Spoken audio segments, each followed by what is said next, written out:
Good afternoon, everyone. We're going to go ahead and give it another moment or so for folks to join. Thank you for joining us this afternoon. Like I said, we'll give it another second or so everyone can get in the room.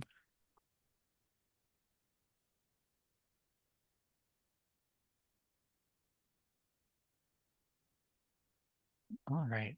So we'll go ahead and get started. So on behalf of the University of California, Riverside, thank you all for tuning in today for our training advocacy session. My name is Brock Cavett. I serve as the Director of Programming and Career Development at the UCR Office of Alumni Engagement. And I, along with my colleague Kristen, work on our Highlander Advocacy Network program. Our new advocacy series allows folks to gain a better insight into advocacy work within higher education and beyond, from understanding the state budget to the impact of research on UCR's campus. In today's session, we'll be diving into how to be an effective advocate, and we've got a great panel of folks to be able to share their vast knowledge about this topic. This program is made possible by the UCR Alumni Association and the Governmental and Community Relations Office, who lead the Highlander Advocacy Network. If you're not already an advocate, you can visit the link in the chat that was just posted to sign up to learn more about upcoming opportunities and to advocate on behalf of UCR up in Sacramento, as well as other local opportunities. There's also a larger system-wide opportunity with UCAN, the University of California Advocacy Network, which works on larger system-wide issues with all of the 10 campuses. So UCAN is another great way for our advocates to get involved, make your voice heard, and really stand up for higher education in the UC system as a whole. So encourage everyone to sign up for both of those opportunities. That's a great way to hear about all the different ways to plug in events like this. And so really encourage folks to sign up for those. Throughout today's session, you'll have an opportunity to ask questions of your own to our speakers by clicking at the Q&A at the bottom of the screen. So we'll try and get to as many of those questions as possible during the second half of today's event. And for your reference, we will be recording the session and sending it out after the event in a follow-up email for those that want to be able to look back at any of the great stuff that we talk about today. So we will begin today's event with just each panelist briefly introducing themselves and just kind of like a bit about their background. And then we'll move into a conversation where we'll address some of your most pressing questions that you all have.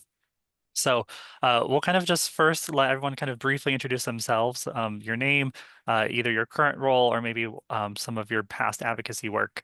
And then we'll kind of dive into the questions in a moment, but we'll go ahead and start off with Sky. Can you go ahead and maybe share a bit about yourself and make sure you share when you graduated from UCR? Absolutely. Hello, everyone. Thanks so much for trusting us with this hour of your time. I hope it is valuable to you. My name is Sky Allen. I use she, her pronouns. I graduated from UCR in 2018, and I've been in the nonprofit ecosystem ever since. I actually got here because of a fellowship program offered by one of the departments at UCR. So, try to check your emails, actually check them. There could be some good stuff in there. I currently serve as the executive director of a local nonprofit called Inland Empire United Education Fund. We're a civic engagement table that works with other nonprofits across San Bernardino and Riverside counties to ensure that people have a way to actually be heard by their government and be seen in the issues that matter to them. Thanks for having me. Well, thanks for having joining us this afternoon, Sky. We'll go ahead and have Jeff introduce himself next. Good afternoon, everyone. Jeff Pack, class of 1978 from UC Riverside. Did a career in the Navy, a career with the City of San Diego. I chair the advocacy committee for the UCR Alumni Association. I serve on the board of directors, and I'm a former alumni regent and president-elect of the UCR Alumni Association. Jeff is a very involved alumni, as you can tell, so lots of great experience to share. Vincent, do you want to go ahead and introduce yourself?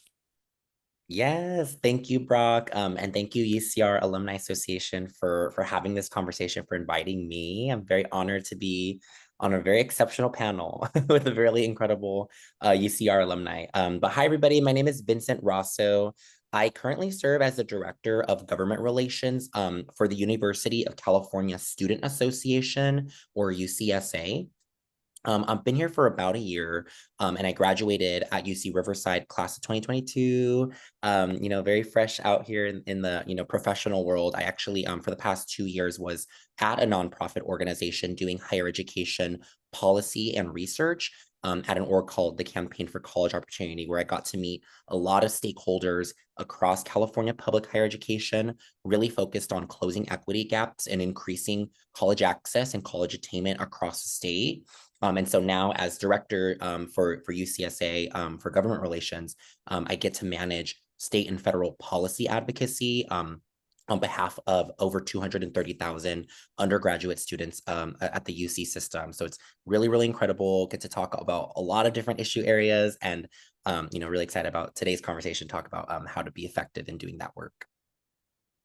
I'll just note that even though Vincent may be the youngest alumni here, he still has a wide array of experiences already in his time and is already very accomplished. So thanks for joining us, Vincent. And then lastly, Barbara, do you want to share a bit more about your journey? Sure. From the youngest to the oldest. My name is Barbara Kerr. I graduated from UCR in 1968. Yes, that is true. None of you were born then. And I became a teacher and president of the California Teachers Association for about 5-6 years. And I have been on the advocacy committee for UCR and chair, and love doing the work. Thank you, Barbara, and thank you again, one of our advocates for a very long time who's really been a steadfast advocate of the campus. So again, just thank you to our 4 panelists for joining and for all the work that you're doing both in the field and specifically with UCR. So we'll dive into some of the prepared questions. And again, feel free to share your questions in the Q&A at any point, and we'll work on getting to those throughout. But our first question is really just to first dive in and get an understanding of our panelists and really why they become advocates. So the first question is, what inspired you to become an advocate? And, how has your why evolved over time? Because obviously, the way that we advocate has changed and what we're advocating for changes. So how has that evolved in your time as an advocate? Maybe Jeff, will start with you and learn a bit more about your journey. Sure. Early on, I recognized that there was consistently and constantly a gap between what UC Riverside was and what UC Riverside aspired to be. So I thought that doing advocacy work could allow me to help fill that gap between where they are and where they want to be. And to give you a tangible example of that, when I came to the campus in 1974.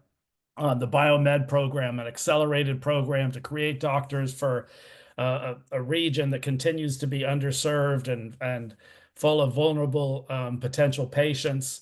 This program was going to create physicians for them. That program, as well intended as it was, fumbled and didn't ever quite achieve its goal. But early on, along with that aspiration, was the need to have a medical school at the School of Medicine. So I give you that as an example of this 51-year journey from 1974 with programs that were well intended but didn't pan out, that finally culminated in 2013 in a medical school. So that gap between where the campus is and where they aspire to be needs people to fill it, to define where you're headed, how we want to get there, why we want to get there. So that's what motivated me. And many years later, I can see the fruits of the advocacy work of all those folks who helped the health enterprise effort at UCR and helped the Inland Empire.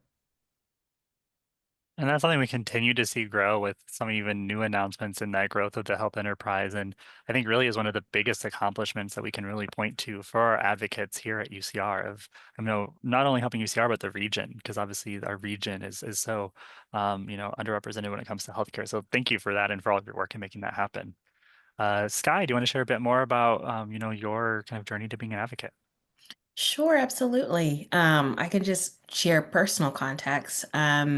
I graduated high school in 2014 and UCR in 2018. At that time in the world, there was the Black Lives Matter movement, the Me Too movement, the 2016 presidential election. And I was seeing all of these things, and I cared and had opinions as a person and as a voter. But at the time, none of my family did organizing or advocacy, so I didn't know where to put it outside of social media and my personal feelings about it. But being a part of the UCR community, realized that there was space to talk with other students at stuff like the Student of Color Conference, the Lobby Conference. Vincent and I participated in the Lobby Corps. He more than I did, but that began when I was there, and I started to get more exposure talking to people at UCR and realized that there's actually work here in organizing at the nonprofit level, in advocacy, in more directly political things, and that it doesn't just have to be, voting something you do twice every 2 years and sometime in special elections. But if you really care and have ideas and want to be part of making things better for people, there's need for your voice. So that was kind of how I got in, and a fellowship connected me with nonprofit organizing at the local level, which kind of grounded me to stay in the community and keep doing the work at the local level and then in some ways higher up. And I would say over time that the more I learned about various issues, the more the feelings I had when I was younger only deepened, and my assessment of issues felt to get worse and not better. So I continue to stay in the fight because I think there's a lot of work ahead of us, but I think it can be done. Anything good we have now is a result of organizing and advocacy that's happened before us. So we can continue that fight and build the world that we deserve and want to live in for the future by doing the work now. Thank you for that, and so excited to have you here. Selfishly, my very first event over 5 years ago at UCR was with Sky, so kind of really great to see her journey over the last 5 years and how much of a leader she's become in the region. So definitely appreciate you for joining us today. Barbara, do you want to share a bit more about kind of your journey and kind of how you've had such big roles both at a state level and in the local level? I think folks would love to hear a bit more about that. Okay, well, I became a teacher, and at that point, teachers had no rights. We had no collective bargaining. We had some collective begging, but no actual rights. In fact, it hadn't been that long since male teachers were paid more than female teachers. Anyway, so finally, Governor Jerry Brown, the first time he was governor, he signed a bill that gave us collective bargaining. So then we had to go around educating our own members as to what it was and start that. So that's how I got started, was educating our own teachers about collective bargaining and then beginning to bargain. I have to admit, I was not a great fan of being on the bargaining team. It's tedious and it's wasn't my thing. I like to get out there and have informational picketing and have teachers come and picket and tell what they wanted. And slowly but surely, they started doing that during bargaining. So I enjoyed that a lot. And then it just went on to higher things, other things, and a lot of bargaining and a lot of work with legislators. And unfortunately, when I was president, Arnold Schwarzenegger was governor. And I have many stories about him, bless his heart. So anyway, I may tell a few of those later. So that was my beginning. Thank you, Barbara. And then Vincent, do you want to share a bit more about kind of what led you to this work? Yeah, I definitely appreciate, each of your answers. I see a lot of intersection, especially when it comes to where I got started and what really inspires me to to do this type of advocacy work. But I'll just preface by saying that I was born and raised in the Inland Empire. I was born in Riverside, grew up San Bernardino County, have a really profound appreciation and deep love for my community and my roots. And so as I was navigating, going to college for, the first in my family, first generation college student, it was not an easy process. But I think what I leaned a lot on was mentorship and was this, this large ability that people have in terms of like believing in you that you can do it. And so I think that's something that resonated really strongly with me, was as a student feeling that support and having those systems of support. I was, recruited. I think one of the biggest things that propelled me into this world of education policy advocacy was being recruited to State Senator Connie Leva's Young Senators program as a high school senior. And that just, I went to Sacramento for the first time, got to learn about the work she does as the Senate Education Chair. She's termed out now, but I give so much appreciation to her and the work that her staff did to engage young people in the political process and the policymaking process. She was such a huge, fearsome leader in Sacramento from the IE. We also had Assembly Member Jose Medina in Sacramento leading the Assembly Higher Ed. And I got to look at, members like this that came from my backyard and really trying to lean on the fact that, IE is a powerhouse up in Sacramento. But at the end of the day, it was a huge challenge as a first-gen college student to even reach the doors of higher education. And why is that? And so as I started getting more involved in the education space, really uncovering a lot of these horror stories of a college attainment for the region and how it's some of the lowest college going rates across the state. I think I took that very personally, and I said, something needs to be done about this because, as soon as I graduated high school, started going to UCR, my twin sister had a baby and he went through the whole process. And I said, let's make sure that he has access to certain resources that are propelling his academic success. Because there's not equity when it comes to resources from K through 12 going into college. And so, as I'm going through this process and getting engaged and plugged into these incredible education advocacy groups that are doing a lot of this amazing work, I'm able to kind of elevate and look at our students that are starting first grade, second grade, and really trying to elevate the fact that, my nephew, his story and how important resources are for students like him, but also students that sit next to him in his first grade classroom that, they don't have the resources or the mentors that, retrofit them to be able to propel them for a college education. So how can I, in these types of spaces, continue to inspire and ignite, conversations and solutions to a lot of those barriers. And so yeah, a lot of credit to what we can do for our regional success, and looking at a lot of now I get to mentor and support students to get engaged in similar types of advocacy. Well, thank you for sharing. And obviously, thank you for representing the IE at a statewide level and a system-wide level. I think what you're doing with the UC system as a whole is great, and really having that advocacy and the representation for the Inland Empire is great. So really, as you can tell, such a wonderful group of panelists here.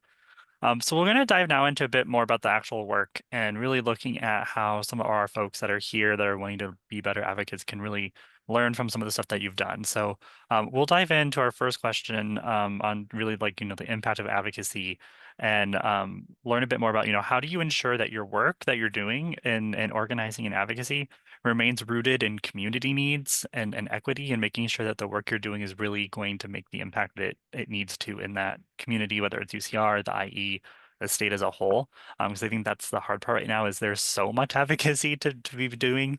How do we make sure that it's actually making the impact we want it to make? So actually, maybe Barbara, do you want to kick us off with your thoughts on that one?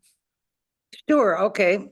To me, the most important thing that needs to be done is talking to the community, to having meetings, going to where community people are congregating and talking to them about their needs, and then going out to try and get those needs, and then talking to them again. You've got to have constant conversation and to make it work.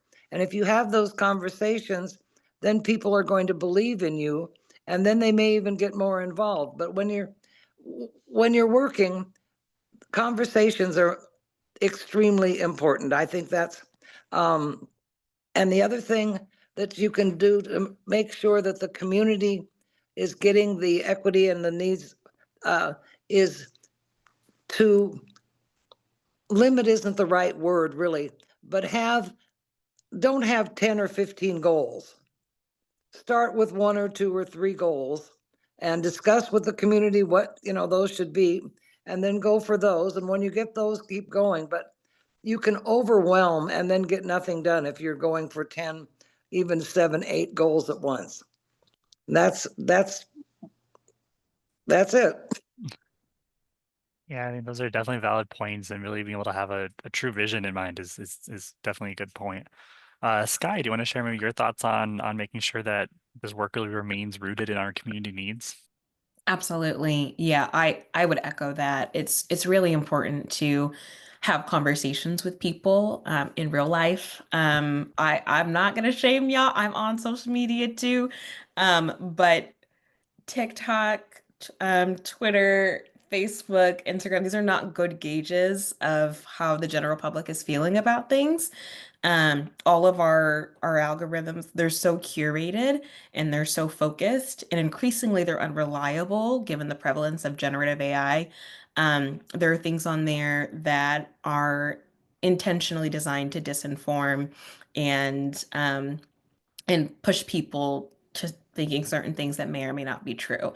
So we all have our fun, not shaming anyone for that. But in terms of doing work and advocating for specific things, I would encourage you to ensure that you're pairing whatever you're seeing there with conversations you're having with people around you, and to have conversations in different spaces as well, because different people are experiencing different things and will uplift different concerns. I think one check that is really important if we're thinking about keeping things grounded in community is to kind of ask ourselves, what is the direct impact on people?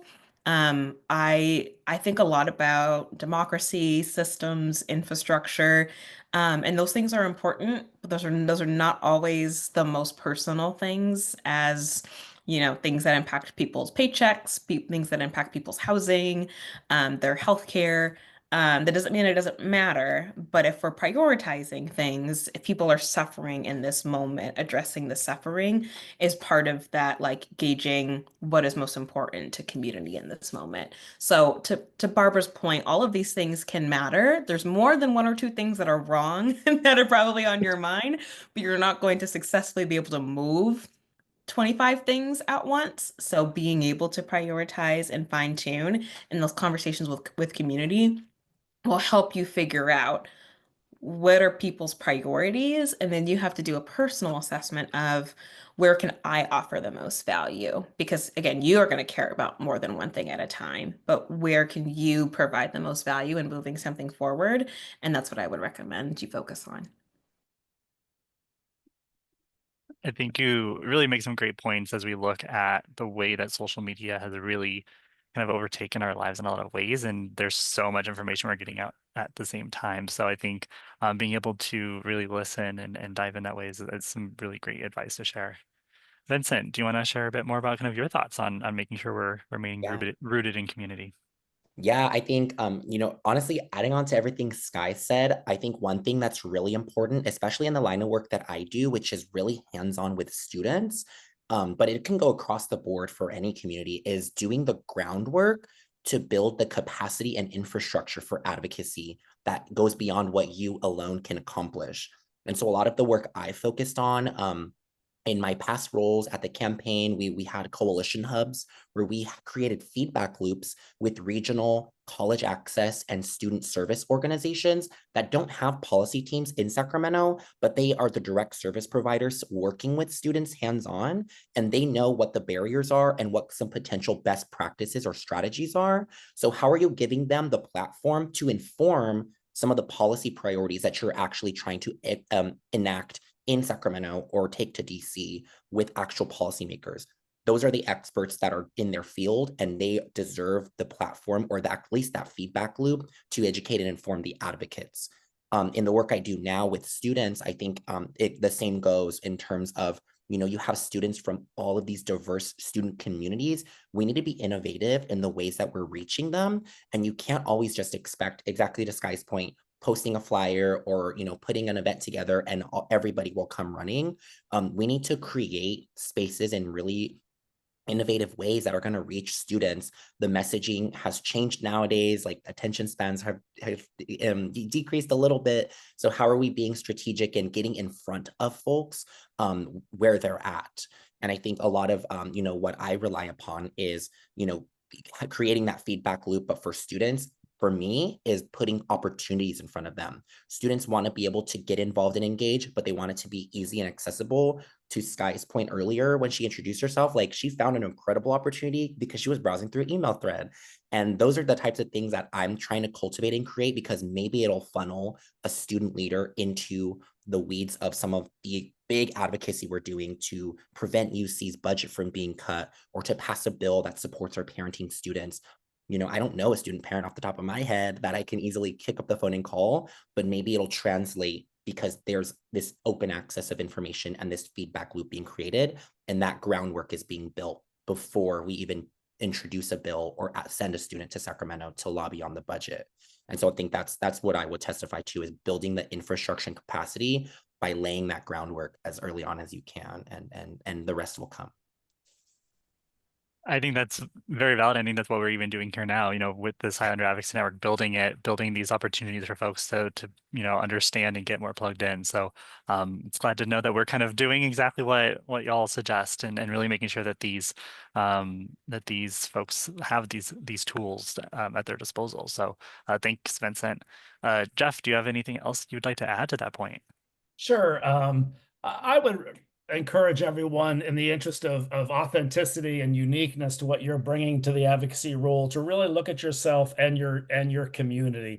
What do you bring? Like, I feel like I have a pretty unique story, having been at UCR in 1974 when the biomed program was trying to reach out to underserved communities, and where they are today. I think that's a story that I can tell in a way that someone else can't. Or my background as a veteran, I think, has put me in a position where I think the University of California has a real interest in serving veterans, and I know ways that it enhances. If the VA is paying for someone's tuition and housing and living expenses, that means money that the University of California can put on someone else.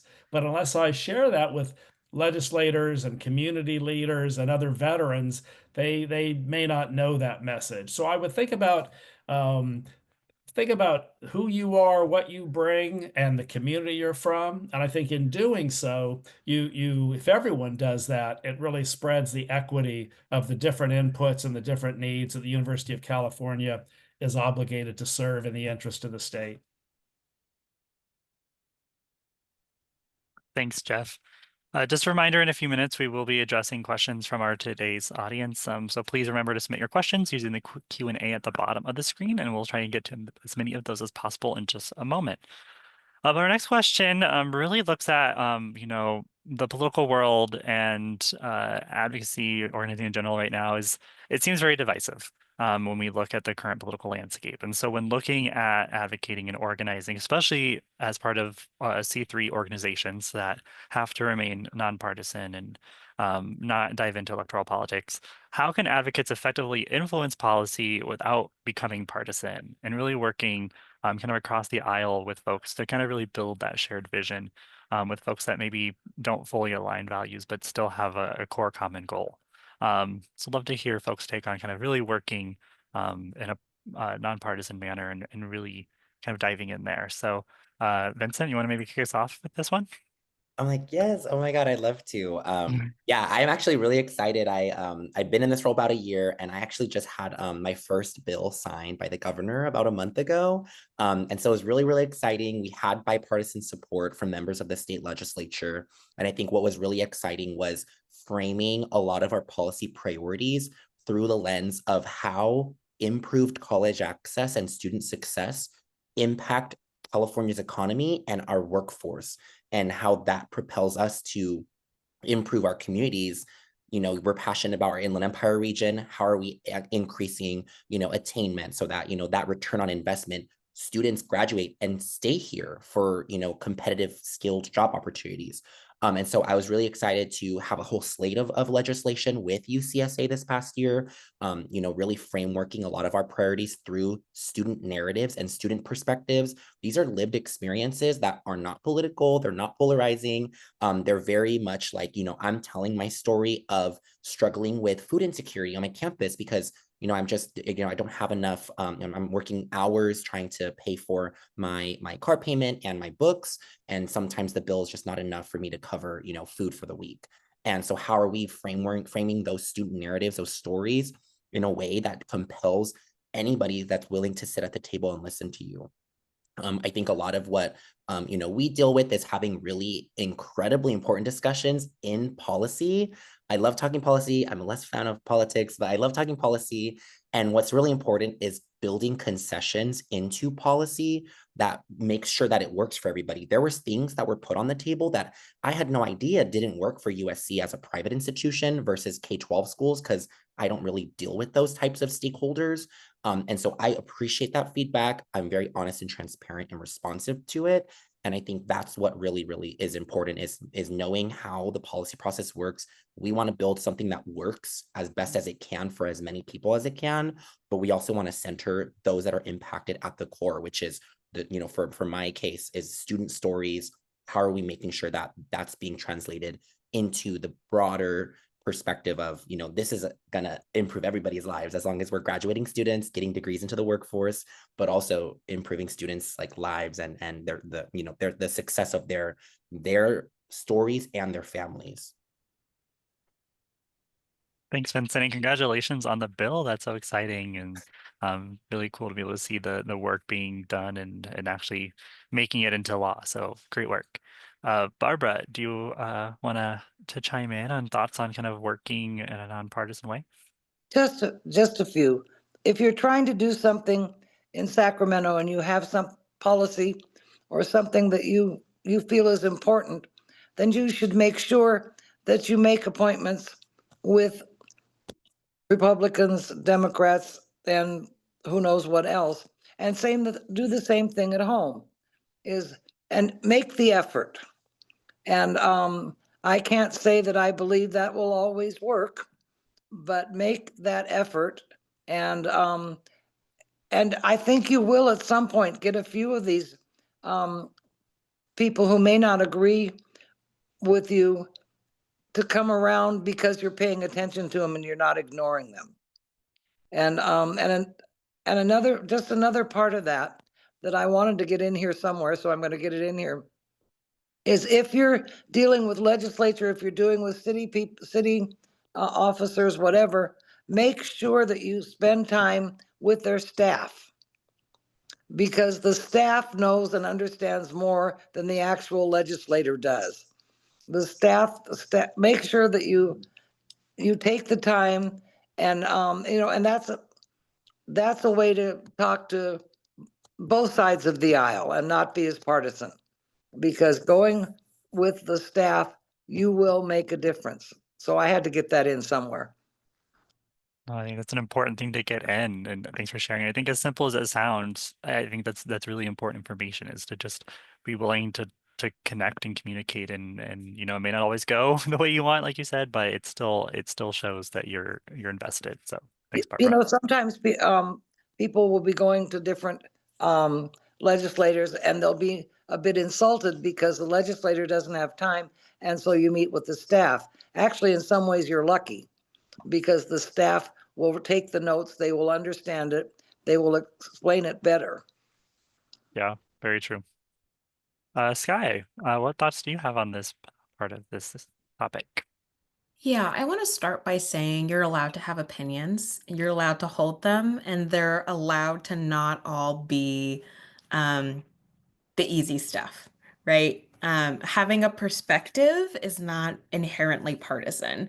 I would actually remind us, but also kind of ground us in, there are people that might share your party that don't share your perspective, and that shouldn't, sometimes that can be really frustrating. But it's also like, people are complicated. People don't all fit into neat boxes that are consistent across all issues, across all time.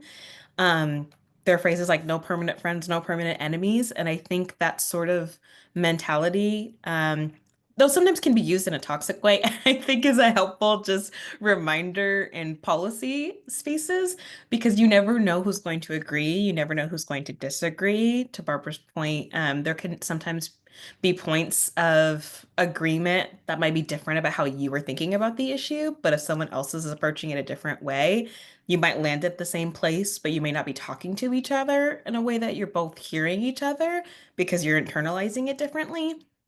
So I would just say that everything, like, you're allowed to hold opinions. I work with organizations that have really strong opinions about things that maybe are a little bit more divisive. I work with groups that some people want to have more warehouse moratoriums in the region, and a lot of people want there to continue to be warehouses in the region. There are people that work with formerly incarcerated folks that are fighting for them to have access to different jobs and housing and resources in the community. And there are people across all aisles, across all levels of government, and we're not particularly interested in offering those sorts of things, but you engage in the discussion. Doing issue-based work isn't partisan.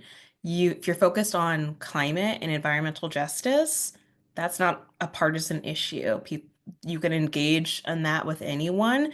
And if you keep it about the policy, the things that you're trying to accomplish, that's not partisan. If you care about criminal justice, if you care about labor, all of these things, these are all issues that you can engage with, talk about, be in principal disagreement with, and go back and forth with people.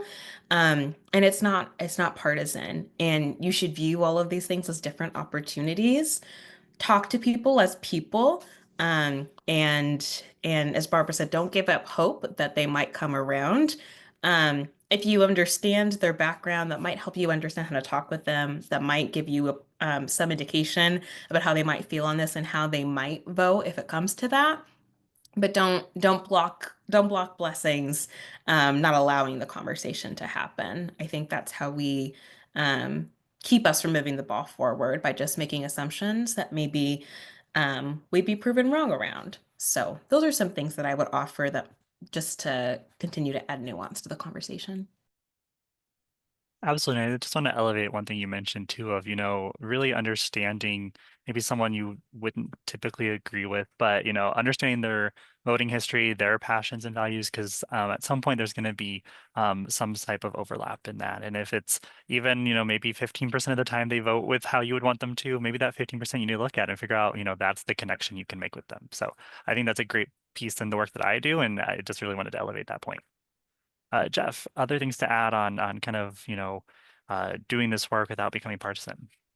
Yeah, it used to be said, I think this is less true today in today's political environment, but it used to be said that the political parties wanted the same thing. They very often got there in a different route, but that they wanted the same outcomes.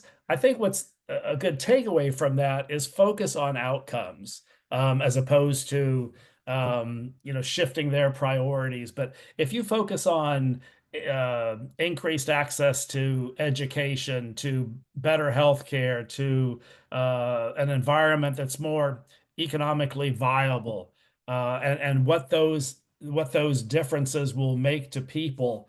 I think focusing on those outcomes as opposed to focusing on how to get there, I think is really important. Thanks, Jeff.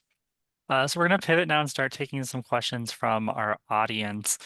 We've got two that are we can overlap here. So one is, looking at, this is submitted by Stephanie. Are there any ways to advocate letter writing, text banking, picketing, etc., that are just not as effective anymore? And so really looking at, there's a lot of ways to get involved in advocacy work, and not everyone's going to be comfortable doing the same thing. Are there some that are maybe more effective now than maybe they used to be? And then similarly, I think this can kind of tie in is, any tips for those that may not really love public speaking? Obviously, advocacy doesn't have to be going and giving public comment at a city council meeting. There's a lot of ways to do it. So I think maybe tying those in of, like, how can folks really plug in? What are some of the most effective ways, especially given the different ways that folks may want to plug in to being an advocate? Sky, do you want to kick us off with this one? Yeah. So we do a lot of field work as an organization. We're actually created to do canvassing, door knocking, phone banking, and texting. So those are sorts of tactics and strategies that some people at the national level will say no longer matter and are no longer effective. Um, Actually, in-person conversation is still the most effective way to have conversation with people. Um, yes, we are evolving as a society and we have more tools than maybe we had in the past, but that doesn't necessarily mean that they're always better. Um, I think I think as we get more divided and as people feel worse about the system and about government, there's a tendency to pull away. So I think any effort to actually be in conversation, whether that is letter writing, whether that's calling your representative, voting, talking to people around you in in-person ways at forums, at town halls, at city council meetings, etc. I think any opportunity to lean in actually carries more weight because even fewer and fewer people are doing it. And nothing beats that in-person communication. So that's something that I would offer to that one. And then to the other piece about public speaking, it's not all public speaking. There are researchers that are needed. There are writers that are needed for policy memos, for communicators, even if you're not interested in public speaking and doing it aloud. Um, Sending emails, sending newsletters. There's lots of different ways to plug in. I'm sure there's even more that I didn't even get to, but there's lots of ways that don't require you to engage a lot in like being the one that gives public testimony at a meeting, right?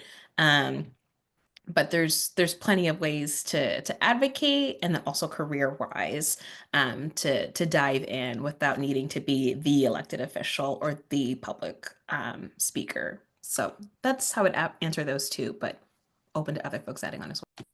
Yeah, that's I think a great kind of response to that.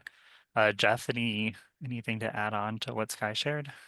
Yeah, I wouldn't underestimate at all the importance of phone calls and emails and contacting legislators' offices. I mean, we are often told, always told, about how staff members brief the legislator on how many calls, how many emails are received. And it doesn't take thousands to get that staff member to make a note to the legislator that the legislator picks up an interest on. It takes a relatively small number that might surprise you to get briefed to the legislator and to make a difference. And you don't have to worry so much about content. You just have to make sure that your opinion is known and heard. That's all it takes. All the legislators' websites are geared to be user friendly on making an input because they want to hear from you. They want to engage with you because they see an electoral stake in that and engaging with you and hopefully satisfying you. An even easier way to do that, though, is always through the UC Advocacy Network that allows you to not even make an entry unless you want to, as far as the narrative, but just give your opinion on something, and it finds your legislator automatically based on your zip code. And it's a really easy way for both the UC system to take credit for engaging with you, as well as shifting your opinion directly to the legislator. So I wouldn't underestimate ways that may seem old-fashioned or not readily used anymore. Yeah, no, absolutely. I think those are really great points, Jeff. Vincent, anything to add on? Yeah, I was I think to answer the second question first, and in terms of the alternative forms of advocacy that aren't just being vocal and being in the front of being on stage or in the spotlight. I used to be very shy. Like growing up, I was a very shy person. I was like, what can I do that's like not with a microphone? And now that I'm in this line of work and I deal with all types of students with different comfort levels of what they're willing to get engaged with. I think one of the big things that I've heavily focused on in trying to scale and champion has been strategic communications and messaging. And so how are we captivating an audience? And I think I definitely don't think that's this group, but I think overarching or very broadly, we underestimate the power of public opinion and the power of an informed and educated public and how they kind of, we're able to, when we see instances of HSI funding and UC Riverside, very proud HSI, huge campus that funds that I think we just got #1 in social mobility again. And so I think highlighting and spotlighting those types of things and the student stories that are impacted by them, how are people perceiving that? And then doing with that, you're duplicating a lot of the advocacy that you alone could accomplish by going to a public comment or speaking, to an assembly member's staff member. And so I think that's one of the big things is if you're good at digital, if you're good at like narrative building and communications and design, that's one of the big things that I think is really important to tap into in this new world of digital and communications and social media. And I think that's one of the biggest opportunities on top of the research and analytical and prepping like policy briefs. Those are also really, really important to inform and educate legislative staff on some of the priorities. And then to the things that are just like I think on points that are just not working as well anymore. I was trying to think about what are some of those things, but honestly, I think to my earlier point, just being innovative and flexible with the way that you approach any of those types of things. I don't think it's like that they don't work anymore. Like there's not things that are falling off the cliff and you can't leverage as tools anymore, but it is about how you approach them and how you recruit a coalition that is representative or that's capable of engaging in that type of advocacy. If you're picketing on some type of like, union activity, or if you're trying to engage in a public comment at the city council level, you need to know your audience and build that broad coalition and make sure that those asks you're making, are really strategic. And so I would definitely flag that as like, it's really contingent on the situation of how you approach it. Absolutely. Barbara, anything to add on to this one? No, I think we can go on. Okay, perfect. We've got a question from Mark that talks about, the state and federal environment for higher ed are quite different right now. Obviously, we're seeing a lot of cuts from the federal side and continued investment from the state. How does that affect your advocacy? So I think even beyond higher education, how does your approach to advocacy change when you've got very different kind of things happening at the federal, local, state level that maybe kind of are combating each other or maybe supporting each other, because recognizing that advocacy looks very different at all those levels. So kind of how do you approach that when it's kind of like this kind of messy kind of relationship? Barbara, want to go first? I think so, yes. Yeah. I think that that the advocacy groups at UCR have shown some good ways to start this. I know that when we first realized that there were going to be some major difficulties, they went to see many of the Republican people that are in Congress and in the state to remind them how destroying the university was going to destroy business in Riverside. Doing those kinds of things right away and getting the message, that's what we have to do. And I was very proud of UCR for doing that early on, and it worked. It helped. That's all. I just wanted to say that because I'm really proud of us on that one. Absolutely. Jeff, other things to add on how you kind of approach this kind of like multi-layered advocacy work at different levels? Yeah, I think a great example, and the University of California has been doing it, but heralding the 5 Nobel Prizes that the University of California was just awarded.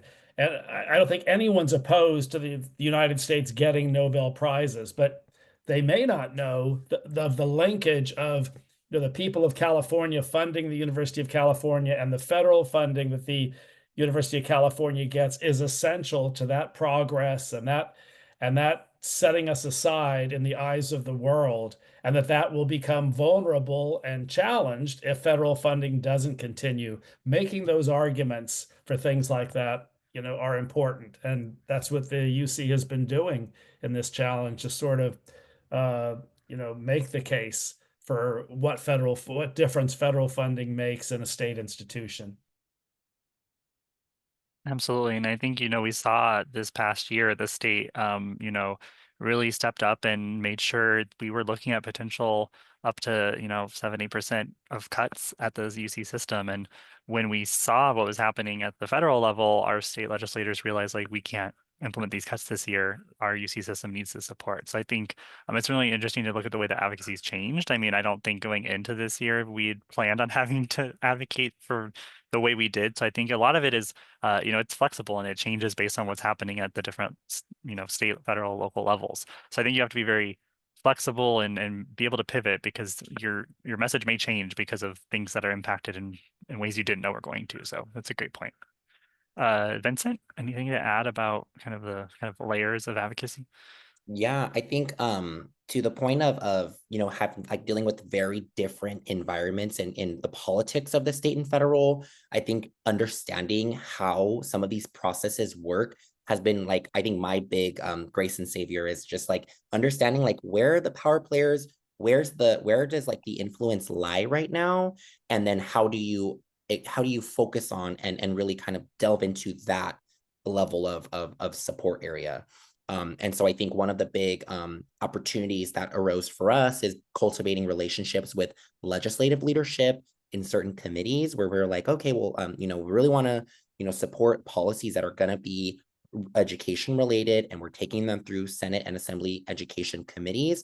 How do we build strong relationships with staff members or with members of that committee, and really try to exploit really strong dialogue about our priorities and our student experiences in those areas versus the federal level. I think it's really just trying to scale more of an educational awareness campaign about why some of these existing appropriations are so critical and vital. But that starts with some of the groundwork, like I mentioned, is wanting to be informed about where do some of these dollars for C campus grants or for HSI funds or for our federal research dollars. I've learned so much from having conversations on the ground, but then leveraging those in conversations with members of our congressional delegation to help them understand and contextualize in those nuanced like appropriations discussions that they're sitting in.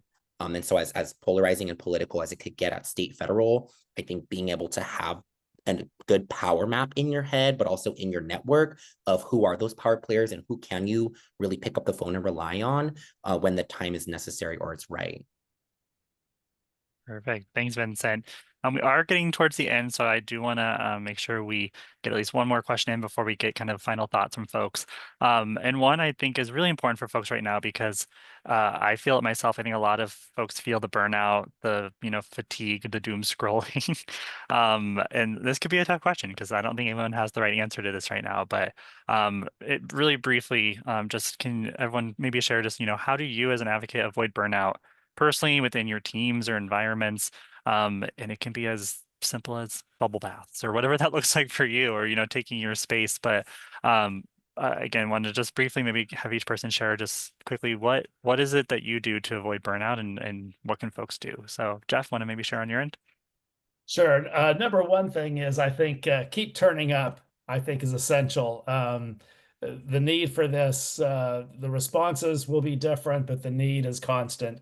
But I would also recommend separating battles from wars. You may not win the big war of a certain legislative issue, but you have left information with a staffer that might be used elsewhere. You're sending a message to staff and to legislators um, about the level of interest in their constituency. Just because you've lost the war on a certain issue doesn't mean that your fight in the battle isn't contributing to the effectiveness of advocacy. I would keep that in mind. I love that metaphor. I think that's a really great thing to keep in mind. Sky, your thoughts? Yeah, I really appreciate what Jeff said. I think that I heard something folks in here may have heard before. The cost of community is inconvenience, and I think that in thinking about burnout, sometimes you do just need to rest, and that's okay, and you should rest. But sometimes to avoid the doom scroll and spiraling, it is helpful to inconvenience yourself enough to be out and with your family, with your friends, in community, and that can help release that and feel like a person among people and not just constantly consuming things. So that is something that does help, and to actually rest. I definitely try to cultivate like take your vacation and rest. And these problems weren't built overnight. staying 3 hours late is not going to make it go away. As you said, it's still, the worse issues get, the harder it is to internalize that for yourself sometimes, because you're just like, I want to try, I gotta do what I can. But we do need rest. We need to take our weekends. We need to take our vacation time. We need to go on walks and breathe fresh air, or go places where there is fresh air. Unfortunately, we don't consistently have fresh air in the IE, but do things for yourself to be with yourself when you need to recharge, to be with community when you need that energy, and know that this is a long-term war, not a single battle, to Jeff's point. So we got to be able to sustain ourselves for the long haul. Absolutely. Barbara, burnout, real quick, thoughts on kind of avoiding it? I liked what Sky said, and you need to have a friend or two or a spouse or whatever who will tell you that you've done enough for a few minutes, or even sometimes when you're quote resting, you're still watching the news and you're still mumbling about it while you're sitting in front of the TV, and you need to have someone who will look at you and say, stop that. And so yeah, you need friends, and you need a really close one that'll help you and not be afraid of you. I think that's great advice. I have that person and they keep me grounded, so totally agree. Vincent, real quick, your thoughts on burnout? Yeah, to Barbara's point, having a really good support system. I think professionally, I'm a huge delegator of duties and responsibilities, and being able to follow up on like those action items and just knowing that's going to be handled. I'm taking the day, I'm I'm at a wedding, I'm doing this, I'm doing that. And then on the personal note, just like being in community, I love, my family. I love being able to be with friends. I just ran a half marathon on Sunday, and it was just very level setting that like I could do something that's that challenging. And I did it. And so just wanting to reiterate that support system is really important. Well, thanks, Vincent. We've had such great questions. We obviously weren't able to get to all of them, but hope you can continue to connect with our advocates after the session, continue to pick their brains on their thoughts. But before we end our session, I'd like to ask each panelist just for a brief kind of sentence or two on kind of final words of advice for our advocates joining us today. So what's the final thing you'd like to leave with our audience? Jeff, we'll start with you. Yeah, you could always Google impact of UCR if you're wondering about what's going on, what does the community need to know. You don't have to go look for a PowerPoint briefing. There's information out there that's at your fingertips that'll tell you the number of jobs, the economic impact, what's going on with social mobility and healthcare, and what UCR is doing for the Inland Empire. Wonderful. Thanks, Jeff. Sky, your lasting words of advice for folks. Yeah, stay in the fight. The problems that you care about don't go away unless we actually work on them. And it won't only be you, but if you care about them and you have it in you to give, you're needed, and I hope you do. Love that. Thanks, Sky. Barbara, your last words of advice for folks. Decide what is really important to you, and don't make it 20 things. Get message discipline and find ways to say that over and over again in different ways, so you get your point across. And I think that works. I know it does. Wonderful. Thanks, Barbara. And last, Vincent, your last words of advice for our folks. You've all been so amazing. I don't even know how I could follow up with that. I think I would just leave you all with I think just really be there for one another. I find so much like comfort and support in being surrounded by very incredibly passionate people who care about one another. And so I think if that's you, just really lean into that, because I think that's how we're going to scale solutions to a lot of these crises or challenges that our communities are facing. And so that's what I think that's just what I would leave you with. Oh, y'all are so amazing. Thank you all again for joining us on behalf of the UCR Highlander Advocacy Network. I want to thank everyone for joining us today and learning a bit more for this first training series, really focus on how to be a more effective advocate. It was really just such a pleasure to connect with each of you virtually today and Appreciate you making the time for today's event, and hope that our folks were able to join and gain some advice on how to really be a social change agent in this world. I'd love to again thank Barbara, Jeff, Vincent, and Sky for their time, generosity, and your commitment to UCR and the Inland Empire region. Clearly, you're doing such a great job in really helping progress this campus and this region. The insights that you've all shared today are just really make us proud that you're all Highlanders. And so everyone here will receive a follow-up that will contain the recording of this webinar if you want to rewatch it. But please visit alumni.ucr.edu/advocacy for further details on upcoming trainings and to learn more about our UCR Advocacy Day. This is a great way for those that want to kind of take that next step into becoming an advocate to get out there and really be one for UCR. So our advocacy takes place in March 9th and 10th up in Sacramento. And it really is a great way for Highlanders to speak out for UCR. New this year as a way to really engage our younger advocates is a new sponsorship for paying your way to Sacramento. We recognize that being an advocate is not cheap either. If you have to go to Sacramento, we have our large state. So if you need support in getting there and travel, we have this new sponsorship that will help support our younger advocates in their first advocacy day to really make sure that they have that opportunity. So that information is being shared in the chat if folks are interested in being a part of Advocacy Day and applying for that sponsorship. And also just want to remind folks to make sure you make your voice heard in our next general election that is coming up on November 4th. Make sure you get your ballots in, your mail ballots, dropping them off at ballot centers or going day of. Again, that's coming up real quick on November 4th. That is a special election for Proposition 50. So make sure you get your ballots in. But just again, thanks everyone for joining us today and hope everyone has a great rest of your day. Thank you, Well, everyone. thank you. You did a lot of work. So Yeah, thank everybody else. Thank you. And thank Kristen too. Thank you, Barbara. Thank you. And again, we are here as staff support. If anyone wants to learn more about how to get more involved, please feel free to reach out to us. We're happy to plug you in and connect you with some of our great panelists today. Okay. Thank you, everyone. Have a great day.